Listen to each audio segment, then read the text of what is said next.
mas lalo ninyong maintindihan, okay, i-apply na natin ngayon ito sa facts, okay, facts of the case, okay, nang nangyari.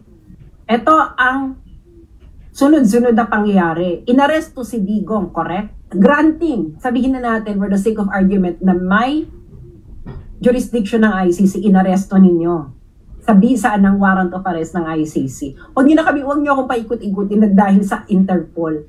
Wala pong karapatan ng Interpol na mag-issue ng warrant. Ang Interpol po, nag-i-issue po ito ng red notice after merong isang requesting party na magsabi na may warrant of arrest itong tao ito at kailangan ng tulong ng Interpol. Ang Interpol nag-issue ng red notice on the virtue of that warrant. At ikaw, Pilipinas, ikaw, Bongbong, hindi ka nag-comply sa Interpol, nag-comply ka dun sa warrant. Hindi dun sa red notice, nag-comply ka doon sa warrant. Okay.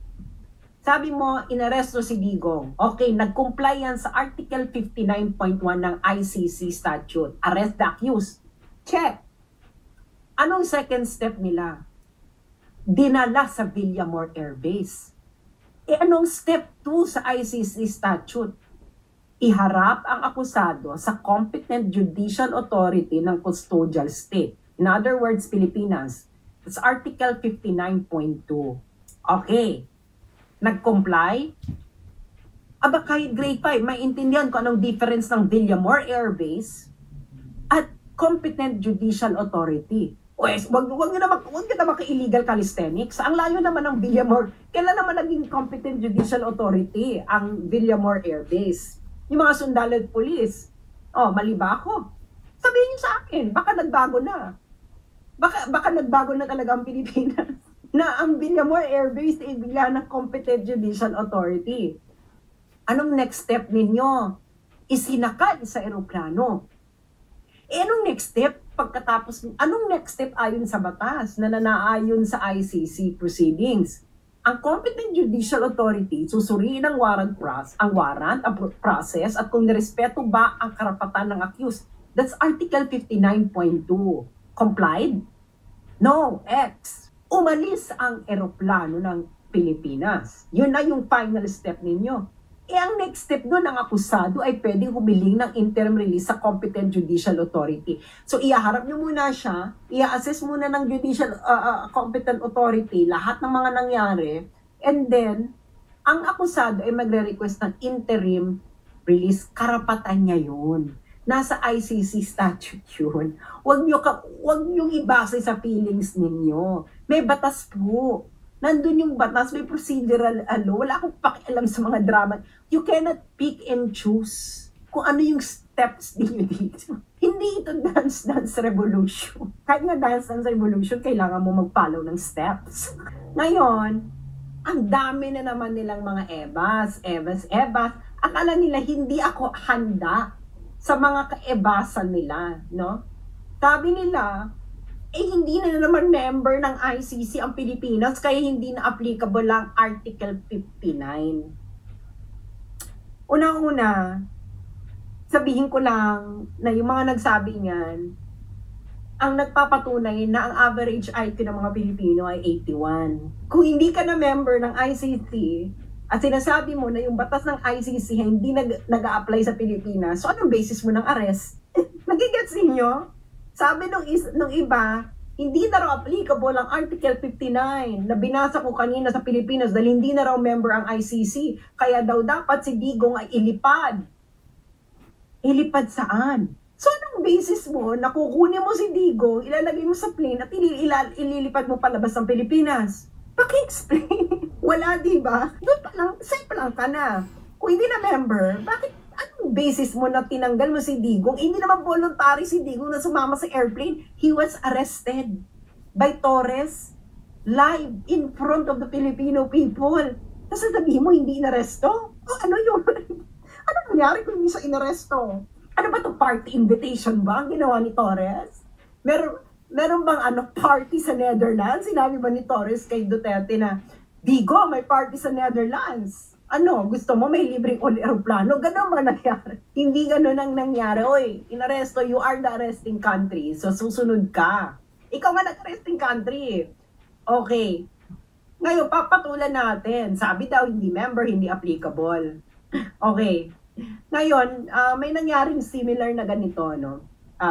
Pinaliwanag ng ICC itong Article 59. Kung ano ang responsibilidad ng arresting state, kung saan inaresto yung tao. Papakita ko sa inyo yung jurisprudence. Sa jurisprudence na tayo ngayon, mga law din. Akala hindi yun pinagsasabi ko. Lalo na yung mga nagsasabi na huyo daw para i-discuss. Ngayon, huyo kayo ngayon. Jurisprudence na tayo, di ba? Para dun tayo sa mas exciting parts. Anong jurisprudence ito sa ICC? Ito ay ang jurisprudence ng situation in Libya in the case of the prosecutor versus Gaddafi. Okay? Kung natatandaan ninyo, ang Libya po ay hindi po ito member ng ICC. Ngayon, paano ngayon sila napasa ilalim sa jurisdiction ng ICC? Dahil meron po sa Rome Statute na ang UN Security Council ay pwedeng magpasa ng resolution na ire-refer nila ang isang sitwasyon sa ICC para investigahan. Kaya napasa ilalim sa jurisdiction ng ICC ang Libya kahit ang Libya ay hindi ito miyembrong bansa. May ganun pong procedure. I-search ito. Number ICC 0111-0111, date April 4, 2012. Okay. Dapat yung may date kasi lahat ng references nila ito dito sa kasong ito. And then, hanapin ito April 4, 2012. Okay. Ngayon, sa paragraph 19, never underestimate your enemy. Paragraph number 19. Okay.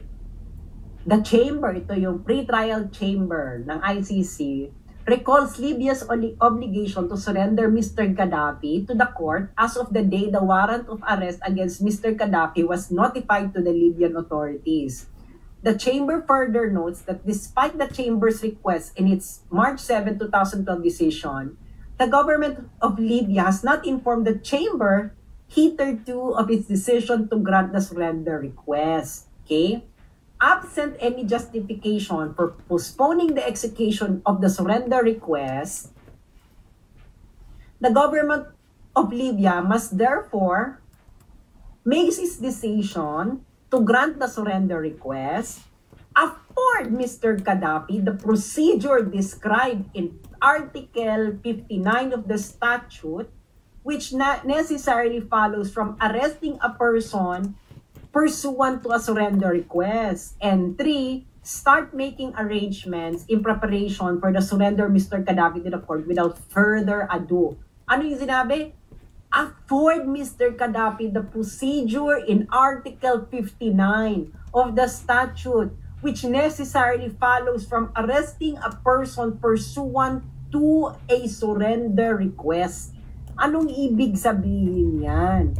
Ikaw na umarestong bansa, kailangan mong i-effect ang lahat ng nasa Article 59.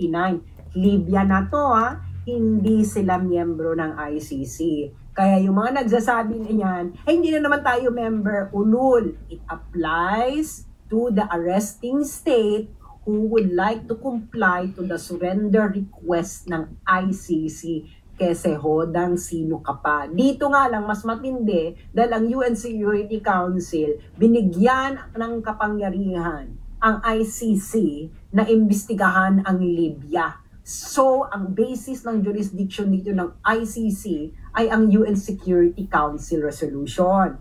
Ngayon, yung ICC, sinabi niya may jurisdiction sa Pilipinas kahit nag-withdraw na ang Pilipinas. Therefore, ang jurisdiction ng ICC flows from its own interpretation of its jurisdiction. Libya ito, Libya. Nakikita nyo? Kailangan daw si Mr. Gaddafi ay ibigay lahat ng procedure described in Article 59. Ano yung Article 59? Uulitin ko mga sundalo at mga pulis.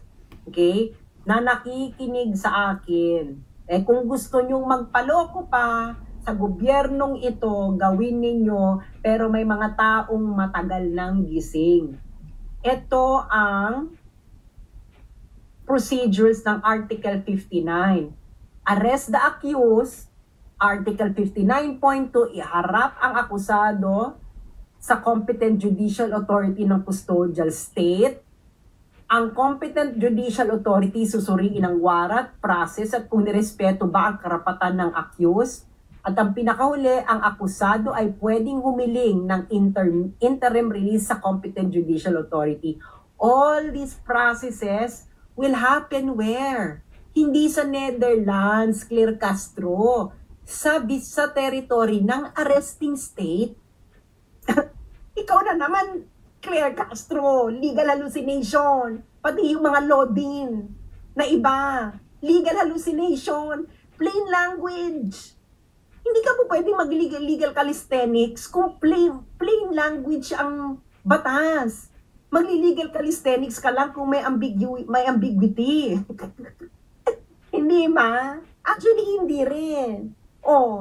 Yung mga law school, bago kayo magturo na international law, ituro nyo muna ang BCLT, ang Vienna Convention on the Law of Treaty Interpretation.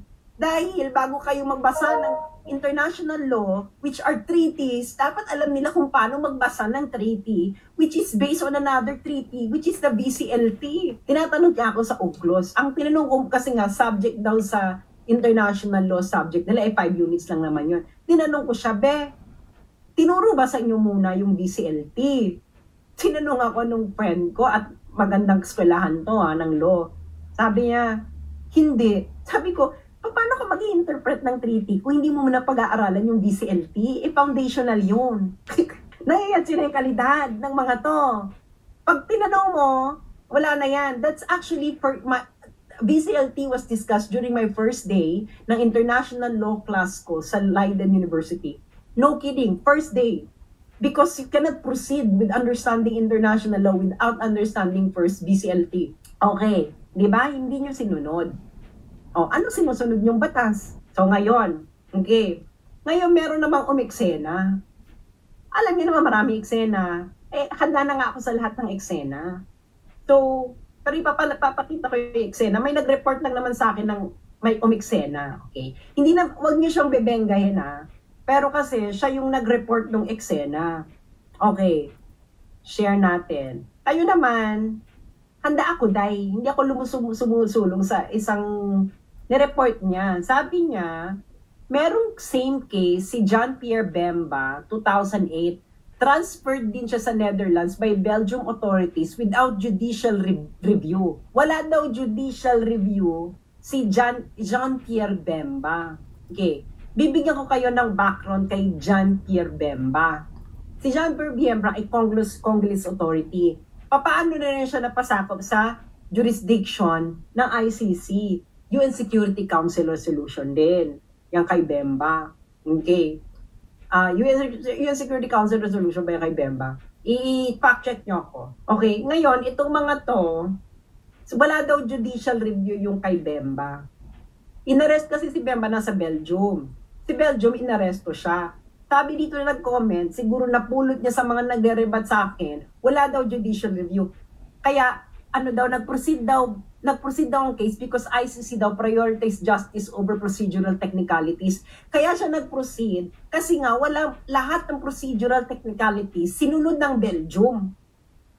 Bakit naman kasi kayo magli-legal hallucinate? May jurisprudence, may batas. So bakit kailangan ng legal calisthenics? Kailangan magpo-proceed ko muna ng what is the letter of the law and then jurisprudence. Malaking chance mo matatalo ka unless yung creative interpretation niya talaga very plausible. Si Bemba, wala daw judicial review. Kailangan nating sampalin ng katotohanan tong mga taong ito, Dahil pinagluloko nila ang mga Pilipino. Simple. Pinagluloko ninyo ang mga Pilipino. Pinagloko ninyo ang mga sundalo. Niloko ninyo ang mga sundalo. Niloko yung mga police. You let them arrest their former commander-in-chief, beloved president of a lot of Filipinos, the first president from Mindanao, nang hindi naaayon sa batas. Okay. Kay Bemba ngayon tayo. So ang premise nila, inaresto lang sa Belgium, inilipad kagad sa Netherlands. Hindi na raw sinunod ang mga step by step.